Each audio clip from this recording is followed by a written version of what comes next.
Hello everyone. Today we will solve from question number 3 of exercise 6 और मैं ICSC board की class 10 की math की बुक को सॉल्व कर रहा हूँ जो कॉन्साइज मैथमेटिक्स है सेलेना पब्लिशर की, जिसके राइटर मिस्टर आर के बंसल जी है। मैं उस बुक को सॉल्व कर रहा हूँ। टॉपिक आपका चल रहा है क्वाड्रेटिक इक्वेशन। चैप्टर 5 में सिंपल इक्वेशन सॉल्व करना थी, क्वाड्रेटिक इक्वेशन।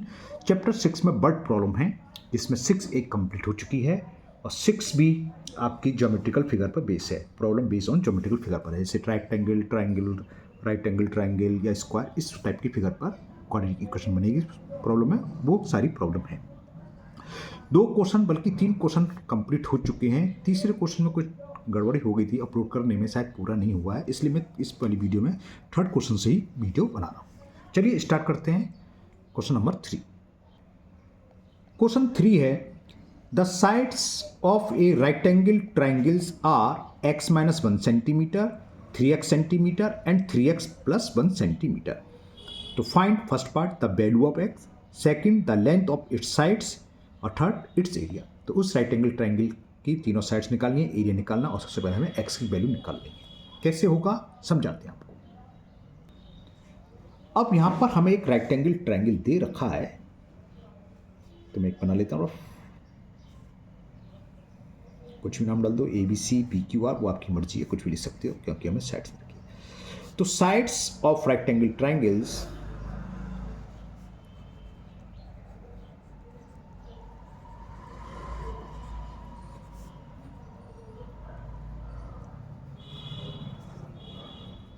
क्या क्या दे रखी है। Sides of rectangle triangles are, कहां गया बुक, ये गई, x - 1 सेंटीमीटर, एक 3x सेंटीमीटर और एक 3x + 1 सेंटीमीटर। अब अगर हमें इसमें क्लियर है सबसे बड़ी साइड्स कौन सी है, तो सबसे बड़ी साइड्स का स्क्वायर बाकी दोनों साइड्स के स्क्वायर के सम के इक्वल होता है। लगा देंगे, x की वैल्यू निकलाइए। फर्स्ट पार्ट के लिए है, तो देखो यहाँ क्लियर 3x से बना तो 3x + 1 है क्योंकि +1 हो रहा है, और यहाँ ना 2x है ना 1x है, x भी है, x में से 1 माइनस हो रहा है, तो ये क्लियर हो गया। इसमें कहीं क्लियर हो गया। सबसे छोटी साइड ये, उससे बड़ी ये, सबसे बड़ी ये, सबसे बड़ी का मतलब हाइपोटेनियस। तो इस फिगर के हिसाब से सबसे बड़ी यानी कि AC 3x + 1 है, AB और BC वो कहीं भी लिख दो, उससे कोई फर्क नहीं पड़ना। एक x - 1 तो दूसरी 3x। तो हमें ये मालूम, दो छोटी साइड्स के स्क्वायर का सम सबसे बड़ी साइड्स के स्क्वायर से होगा। तो जो हमने फिगर बनाई है, कोई ज़रूरत नहीं है बनाने की, आप डायरेक्ट लिख सकते हो। डायरेक्ट कैसे, हमें अंडरस्टूड हो गया। 3x + 1 सबसे बड़ी साइड है, तो सबसे बड़ी साइड्स का स्क्वायर बराबर होता है बाकी दोनों साइड्स के स्क्वायर के सम से। मैं फिगर से जल्दी समझ में आता है इसलिए मैंने बना दिया। तो इस फिगर के हिसाब से पाइथागोरस थ्योरम लगा दें, तो क्या होगा, AC स्क्वायर किसके बराबर होता है, AB square + BC square = AC square. ठीक है ना। तो इस फिगर के हिसाब से AB की वैल्यू x - 1 है, तो x - 1 का स्क्वायर, BC की वैल्यू क्या है 3x, तो 3x का स्क्वायर, AC की वैल्यू क्या है 3x + 1, तो इसका स्क्वायर। ठीक है ना। अगर आपको फिगर नहीं बनानी है तो डायरेक्ट लिखोगे ये क्या, यूजिंग पाइथागोरस थ्योरम। अब लिखना चाहो लिख सकते हो कि largest side is 3x + 1, largest side का स्क्वायर होता है बाकी दोनों साइड्स के स्क्वायर के सम के, है ना। तो a - b का स्क्वायर, a स्क्वायर 1 का स्क्वायर 1 - 2ab तो 2x, 3x का स्क्वायर क्या हो जाएगा, 3 का स्क्वायर 9 और x स्क्वायर x स्क्वायर। इसी तरह राइट हैंड साइड सॉल्व कर लें, a + b का स्क्वायर, a स्क्वायर यानी कि 3x का स्क्वायर, अभी भी लिखा था 9x स्क्वायर, 1 का स्क्वायर 1 + 2ab तो 6x, 9x स्क्वायर राइट में भी है, लेफ्ट में भी प्लस का कैंसिल, +1 राइट साइड में भी है, +1 लेफ्ट हैंड साइड में, ये भी कैंसिल, तो थोड़ा ईजी हो गया। x स्क्वायर - 2x, 6x को उधर ले आए तो माइनस के 6x = 0, x square - 8x = 0, x common तो क्या बचा, x - 8 = 0। तो एक बार इससे क्या हुआ, दिस इंप्लाइज, एक तो x की वैल्यू किसके बराबर हो 0, और इससे x - 8 = 0 से x = हो गई 8, तो x की वैल्यू निकलाई।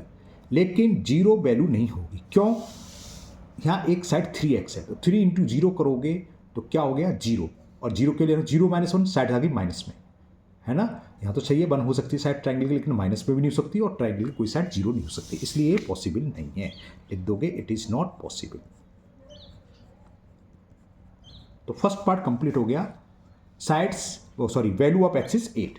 सेकंड पार्ट में साइड्स पूछी हैं, तो साइड्स कौन कौन सी हैं, एक है 3x-1, सॉरी x-1, ये x-1 कौन सी साइड से AB, तो AB इक्वल टू x-1, तो 8-1 7 centimetre. BC equal to 3x, तो 3 इंटू 8 24 सेंटीमीटर। और CA या AC कुछ भी लिख लो, वो है 3x+1, तो 3 into x plus 1 24 plus 1 25 centimetre. तो ऐसे आंसर नहीं छोड़ना आप, एक छोटी सी, क्योंकि ABC तो हमने अपनी तरफ से बनाया है, हमें जी थोड़ी ना थी, PQR भी लिख सकते हैं, XYZ भी। तो एक छोटी सी लैंग्वेज लिख देते हैं कि sides of triangles are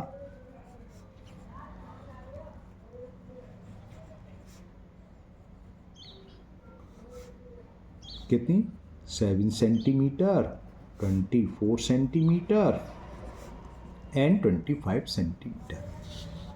now third part, area of triangle. कैसा ट्राइंगल है? Right angle triangle. Area of right angle triangle ये होता है half into base into height.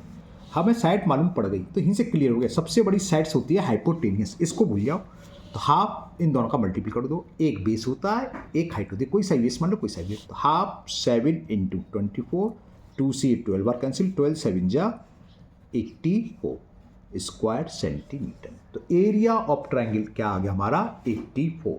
तो ये क्वेश्चन नंबर 3 कंप्लीट हुआ। लेते हैं नेक्स्ट क्वेश्चन नंबर 4। क्वेश्चन 4 है, the hypotenuse of a right angle triangle exceed one side by 1 centimetre and the other side by 18 centimetre. Find the length of the sides of the triangle. मतलब क्या है? Hypotenuse है, बाकी दो जो sides है, एक साइड से तो 1 सेंटीमीटर अधिक है और दूसरी साइड से 18 सेंटीमीटर अधिक है। तो हमें तीनों साइड्स फाइंड करनी है, तो भी पाइथागोरस थ्योरम यूज करेंगे, है ना। क्या? हाइपोटेनियस का स्क्वायर बाकी दोनों साइड्स के स्क्वायर के सम के रख देंगे, निकल आएगा। अब होगा कैसे बताते हैं आपको। अब यहाँ पर क्या है, ये फिगर की कोई नीड नहीं है, मैं समझाने की तरह हूँ। अगर ये x है एक साइड तो ये x+1 है, अब दूसरी पता नहीं, है ना। और ये इससे क्या है 17 था, 18 था तो भूल गया, एक मिनट देख लो, 18 सेंटीमीटर अधिक है। तो ये वाली साइड्स क्या होगी? इससे 18 सेंटीमीटर कम, यानी कि x+1 - 18, तो ये हो गई x - 17। ऐसे कर सकते हो। या दूसरा तरीका, हाइपोटेनियस को मान लो सीधा x, तो एक साइड तो क्या हो जाएगी, क्योंकि ये 1 सेंटीमीटर अधिक तो 1 कम हो जाएगी, और दूसरी साइड्स क्या होगी, ये दूसरी साइड से 18 सेंटीमीटर अधिक है तो x - 18। तो हाइपोटेनियस का स्क्वायर, ये स्क्वायर प्लस ये स्क्वायर, ठीक है। ये आपकी मर्जी कुछ भी, तो मैं इस तरीके से कर ले रहा हूँ। Let hypotenuse be x। चलो लिखता हूँ, बात समझ में आ गई ना। आप कैसे भी कर सकते हैं, आंसर आपका सेम आएगा, उससे कोई फर्क नहीं है। तो मैं लिखता हूँ, मैंने हाइपोटेनियस बन के जाऊँ, let the hypotenuse of triangle, जो हाइपोटेनियस सब जो है इनकी राइट एंगल ट्राइंगल है, triangle be x centimetre, so other two sides will B,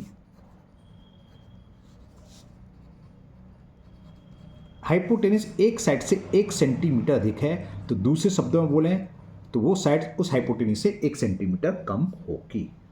और दूसरी साइड से 18 सेंटीमीटर अधिक है, तो दूसरी साइड्स क्या होगी, इससे 18 सेंटीमीटर कम होगी। ठीक है, बस पाइथागोरस थ्योरम लगा दो। यूजिंग पाइथागोरस थ्योरम क्या होता है, अदर टू साइड्स का स्क्वायर x-1 और दूसरी क्या है x - 18 का स्क्वायर, ये बराबर होगा हाइपोटेनियस के स्क्वायर का। हाइपोटेनियस हमने x मान लिया, a - b को स्क्वायर वाले लगाएं, a square plus b square minus 2ab हो गया। यहाँ लगाएं x स्क्वायर 18 का स्क्वायर होता है 324, हाँ, माइनस 36x बस, और इक्वल में क्या है x स्क्वायर से एक x स्क्वायर कैंसिल, तो इक्वल में क्या रहेगा 0। तो क्या हो गया x square minus 2x minus 36x कितना हो गया माइनस के 38x, 324 1 325 इज इक्वल 0। यहाँ तक क्लियर। अब आगे इसके फैक्टर करेंगे, तो इसके फैक्टर करेंगे 325 38 चाहिए, 13 पंजे 65, 13 दूनी 26 और 6 32, ठीक है मिल गया। 25 और 13 इसके फैक्टर हो गए, तो क्या करेंगे x square minus 25x minus 13x plus 325 is equal 0। x common, तो x माइनस 25, माइनस 13 कॉमन, तो x माइनस 25 इक्वल टू 0। क्या कॉमन आ जाएगा? x minus 25, x minus 13 is equal 0। x क्या था? हाइपोटेनियस। ओके, तो इससे क्या हुआ? This implies the x is 25 और इससे हो गया x इक्वल टू 30। क्लियर? अब इसमें जो 13 है ये पॉसिबल नहीं है। क्यों नहीं है बताऊंगा, पहले मैं लिख देता हूं। x is 13 is not possible. अब कहोगे सर क्यों नहीं है? दोनों पॉजिटिव है ना, बात सही है, समझाते हैं। हमने क्या माना था? हाइपोटेनियस x है, 13 ले लें तो 13 में से 1 गया, 12 यहाँ तक तो सही है। ये साइड्स क्या हो जाएगी? 13 में से 18 सब्ट्रैक्ट करेंगे तो क्या हो जाएगा? -5। तो यहाँ जो मैक्सिमम वैल्यू सब्ट्रैक्ट हुई 18, तो x की वैल्यू 100% 18 से बड़ी ही होनी चाहिए। अगर बड़ी नहीं आ रही है तो उसको हम नेगलेक्ट कर देंगे, यानी कि नॉट पॉसिबल लिख देंगे। यहाँ पर आया x इज 13, इसलिए हमने लिख दी नॉट पॉसिबल। ये देखो 18 से बड़ा है तो x 25 हो गया। तो साइड्स पूछी थी, तो हाइपोटेनियस कितना हो गया? हाइपोटेनियस x था तो ये 13 सेंटीमीटर हो गया, और साइड्स क्या हो गई? एक x minus 1 and the one side x minus 1, तो लिख दूँ डायरेक्ट 12 सेंटीमीटर, और अदर साइड्स x माइनस 18, तो कितना हो गया? 7 हो गया। और क्या 7 हो गया? 25 माइनस 18, 7 ही तो हुआ, 7 सेंटीमीटर। तो आंसर हो गया 13। ओहो, क्या क्या लिख दिया? 13 तो पॉसिबल नहीं है, गलत कर दिया। पॉसिबल वाले ये तो पॉसिबल नहीं, क्या x वाला 25 लेना था, सॉरी। तो हाइपोटेनियस 25, तो hypotenuse is 25 centimetre, one sides 25 में से 1 गया तो 14 सेंटीमीटर, और अदर साइड्स ये सही लिखी थी 25, यहाँ तो सही लिख रहे हैं 25 माइनस 18 7 सेंटीमीटर। तो साइड्स हुई 25, 24 एंड 7 सेंटीमीटर। ओके, समझ में आ गया होगा मुझे, मस्त उम्मीद है अच्छे से आपको समझ में आ रहा होगा। चलिए लेते हैं नेक्स्ट क्वेश्चन नंबर 5। अभी तो जितनी भी क्वेश्चन आए ज़्यादातर राइट एंगल ट्रायंगल बेस पर आए, एक रेक्टेंगल पर आया था। देखते हैं क्वेश्चन 5 किस पर पीस है। Question 5, the diagonals of a rectangle is 60 metre more than its shorter side and the larger side is 30 metre more than the shorter side. तो find the sides of the rectangle, यानी कि length और breath निकालनी है। Easy है, कैसे होगा समझाते हैं। देखिए, आप फिगर बनाना चाहें बना लीजिए, नहीं बनाना चाहें मत बनाइए। फिगर सामने होती है तो जल्दी क्लियर होता था। फिर आइडिया आपका ये रहेगा, फिगर बना लीजिए। एक रेक्टेंगल है ABCD, इसकी लॉन्गर साइड, ये शॉर्टर, और ये डायगोनल्स है। क्या दे रखा है? Diagonals of a rectangle is 60 metre more than its shorter. सबसे छोटी साइड है, हम मान लेंगे शॉर्टर साइड x, तो डायगोनल्स क्या होगा? 60 मीटर अधिक है, तो x प्लस 60 मीटर हो जाएगा। बात क्लियर? अभी मैं लिखूंगा, ये तो फिगर बनाते रहूं, लिखता रहूं। अब आगे क्या कह रहा है? 30 मीटर, 60 मीटर था, हाँ आगे बढ़ते हैं। And the larger side is 30 metre more than shorter. जो लार्जर साइड है इसकी 30 मीटर से अधिक है, तो लेंथ इसकी x प्लस 30 हो गई। तो बात समझ में आ गई। AC² equal to AB² plus BC²। Solve कर लेंगे। फिगर बना दिया तो लिखोगे, अगर नहीं बनाओगे तो क्या लिखोगे? लेट शॉर्टर साइड, जो सबसे छोटी साइड है, दूसरे शब्दों में बोलें तो विड्थ। अब क्या होता है, लेंथ विड्थ में हम अपनी तरफ से सोच रहे हैं कि लेंथ लंबी होती है, ये कोई जरूरत है ना, विड्थ भी ज़्यादा हो सकती है, इसलिए यहाँ शॉर्टर और लॉन्गेस्ट यूज करा है। ज़्यादातर हम लोगों के दिमाग में होता है कि लेंथ, जो चीज़ बड़ी दे रखी है वो लेंथ मान लेते हैं। ऐसा किसी ने कहा कि लेंथ ही हमेशा बड़ी होगी, विड्थ भी तो प्लॉट होते हैं, प्लॉट की चौड़ाई किसी की ज़्यादा होती है, गहराई कम होती है, डेप्थ जिसे बोलते हैं ना। तो ऐसा कुछ नहीं है कि लेंथ ज़्यादा है तो वो बड़ी होगी, ज़्यादा वाली संख्या है ना। तो ये क्लियर होना चाहिए। इसी तरह ट्राइंगल में लोगों को कन्फ्यूज है, बेस जो नीचे वाली साइड होती है बेस वाले थे। ट्राइंगल की 3 साइड हैं तो तीनों ही बेस हो सकते हैं। तो चलिए बात चल रही थी, अब इसी लेते शॉर्टर साइड। तो let shorter side VX metre में दे रखे हैं, मीटर। तो डायगोनल्स क्या होगा? तो इसका डायगोनल्स हो जाएगा, डायगोनल विल बी, क्यों कह रहा है जो शॉर्टर साइड से उससे 60 मीटर अधिक है तो x प्लस 60 मीटर, और जो लॉन्गर साइड से लॉन्गेस्ट साइड से लॉन्गर लिख लेना मैंने, लॉन्गर साइड्स वी क्या होगी x प्लस 30, क्यों? क्योंकि शॉर्टर से वो 30 मीटर अधिक है। राइट एंगल में मालूम है ईच एंगल 90 डिग्री होता है, तो ये एक तरीके से राइट एंगल ट्रायंगल है, तो वही A B square plus B C square equal to A C square, यानी कि सबसे लंबी साइड्स का स्क्वायर वो क्या है x प्लस 60, तो x प्लस 60 का स्क्वायर बाकी होगा दोनों साइड के स्क्वायर के सम से, यानी कि x स्क्वायर और x प्लस 30 का होल स्क्वायर। तो a प्लस बी का होल स्क्वायर क्या लिखा दें, ए स्क्वायर प्लस 6 का स्क्वायर 36 और 2 जीरो प्लस 2ab तो 120x, ये समझ में आ गया। a प्लस बी का स्क्वायर, ए स्क्वायर एक्स का स्क्वायर एक्स स्क्वायर 60 का स्क्वायर 3600 प्लस 2ab तो 2 का मल्टीपल 60 के बाद 120x और इक्वल में क्या है एक्स स्क्वायर, इसको सॉल्व करें, एक्स स्क्वायर 30 का स्क्वायर 3 का स्क्वायर 9 और 2 का जीरो आ जाएंगे 900 प्लस 2ab तो 60x, एक्स स्क्वायर से एक एक्स स्क्वायर कैंसिल, क्लियर। तो ये क्या बचा, देखिए 0 equal to x square plus 60x तो यहाँ है और 120x यहाँ चला गया तो माइनस के 120x प्लस 900 ऑलरेडी RHS में लेफ्ट से लिया है तो माइनस के 3600, तो ये क्या हो गया एक्स स्क्वायर माइनस के 60x और ये 2500 हुआ 2700 हुआ, सब्ट्रैक्ट करने भूल गए 27 हुआ 2700, क्लियर। अब हमें फैक्टर करने हैं 2700 के ऐसे दो पार्ट जिसका सम माइनस 60 आए और मल्टीपल आए माइनस 2700, क्या दिमाग में आ रहा है 90 और 30, 90 में से 30 माइनस करेंगे 60 और 9 3 27 तो मिल गए, तो ये हो गया x square minus 90x plus 30x minus 2700 equal to 0। First two term में x कॉमन तो x माइनस 90, लास्ट के टू टर्म में प्लस के 30 कॉमन तो x माइनस 90, अब क्या कॉमन आ जाएगा x माइनस 90 कॉमन, तो फर्स्ट टर्म से x बचा सेकंड से प्लस का 30, तो एक और से 0 रखेंगे, तो दिस इंप्लाइज x की वैल्यू एक तो 90 आ गई और इससे क्या आ जाएगी x equal to minus 30, x क्या है शॉर्टर साइड, रेक्टेंगल की साइड्स कभी नेगेटिव नहीं हो सकती, तो not possible, which is not possible,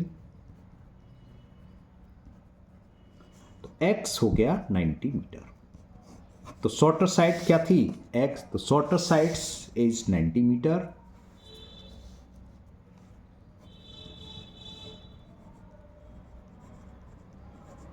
of rectangle, rectangle था पार्क था फील्ड था पढ़ ले रहा हूँ, केवल रेक्टेंगल लिख रहा है, तो shorter sides of rectangle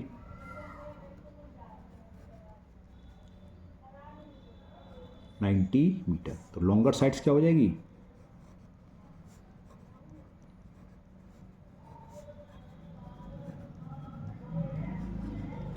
x plus 30, ये ना 30 मीटर लेंथ ज़्यादा है इसकी, तो 90 प्लस 30 लिखूँ डायरेक्ट 120 मीटर। तो ये क्वेश्चन 5 भी कंप्लीट हुआ। चलिए लेते हैं नेक्स्ट क्वेश्चन नंबर 6, क्या है पहले आपको दिखाते फिर इसको एक्सप्लेन करते। छोटा सा question, the perimeter of a rectangle is 104 metre and it's area is 640 square metre, find length and breadth. कैसे होगा बताते हैं कैसे होगा। तो कैसे करें, इसमें लेंथ या ब्रेथ में से किसी एक को मान लो, मैंने मान लिया let length of rectangle be x, किस में दे रखा है पेरीमीटर मीटर में, तो एक्स मीटर। तो according to question perimeter given है ट्वाइस एल प्लस बी, ये हमें दे रखा है 104 मीटर, 104 140 है पेरीमीटर 104, ओके। तो ट्वाइस नीचे आ जाएगा, एल की वैल्यू पुट कर दें, x plus width equal to 104/2, तो x plus width equal to 52, तो इससे विथ निकला ही, width equal to 52 minus x metre, length हमने मान ली थी एक्स और विथ निकला ही। अब हमें एरिया दे रखा है, एरिया ऑफ रेक्टेंगल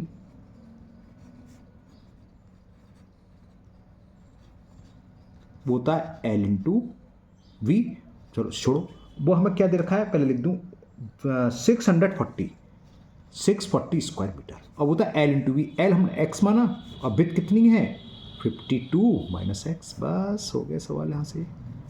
52 का अंदर मल्टीप्लाई करा 52x माइनस एक्स स्क्वायर इस 640, सबको लेफ्ट से राइट में ले गए तो यहाँ सामने सोल्व कर दे रहा हूँ, तो ये जाएगा माइनस का इधर गया तो एक्स स्क्वायर माइनस के 52x प्लस 640 इज इक्वल 0।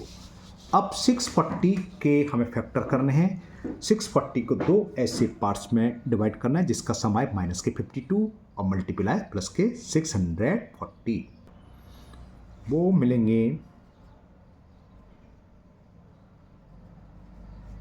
ठीक है 32 दूनी 64, ठीक है ये 32 एंड 20, तो क्या हो जाएगा x square minus 32x minus 20x plus 640 equal to 0, x common तो x माइनस 32 माइनस 20 कॉमन तो x माइनस 32 इक्वल टू 0, तो x माइनस 32, तो इससे क्या हुआ, this implies x equal to 32 और x इज इक्वल 20, तो ये दोनों पॉसिबल हैं। 52 माइनस एक्स हाँ आएगा, ओके।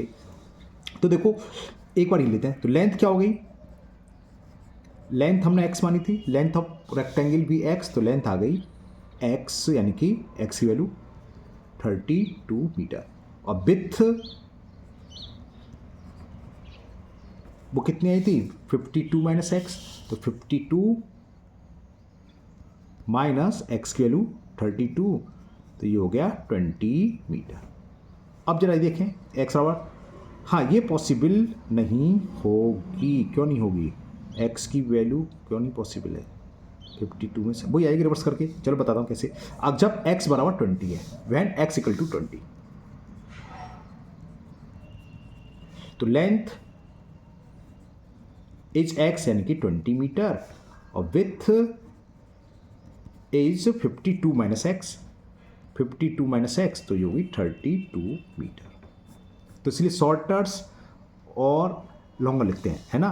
तो 20 साइड्स हो जाएंगे, कोई जरूरत नहीं, कन्फ्यूजन नहीं है। देखो 20 और 32 साइड आएंगे, यहाँ पर 32 20, या तो लेंथ 32 होगी तो विथ 20, अगर लेंथ 20 है तो विथ 32, इसको सॉल्व करोगे तो पेरीमीटर सेम आएगा और दोनों का एरिया भी सेम आएगा, तो ये आंसर हो गए 32 एंड 20 मीटर। तो आज के वीडियो में हम 6 क्वेश्चन तक रहने देते हैं। मुझे उम्मीद है आज के सभी क्वेश्चन आपको बहुत अच्छे से समझ में आ गए होंगे। फिर भी अगर आपको अभी भी किसी क्वेश्चन में कोई डाउट है तो आप कमेंट बॉक्स में कमेंट करें, मैं उस क्वेश्चन को और अच्छे से समझाने की कोशिश करूँगा। अगर आप लोग पहली बार चैनल पर आए हैं तो चैनल को सब्सक्राइब करना ना भूलें, साथ ही साथ बेल आइकन जरूर प्रेस करें, जिससे आगे जो भी वीडियो अपलोड होगी उसका नोटिफिकेशन आपको मिल जाएगा और वो वीडियो आपकी मिस नहीं होगी। इस वीडियो को अपने दोस्तों को भी शेयर करें, जिससे वो भी इसका फ़ायदा उठा सकें। फिर मिलते हैं नेक्स्ट वीडियो में। Thank you, have a nice day.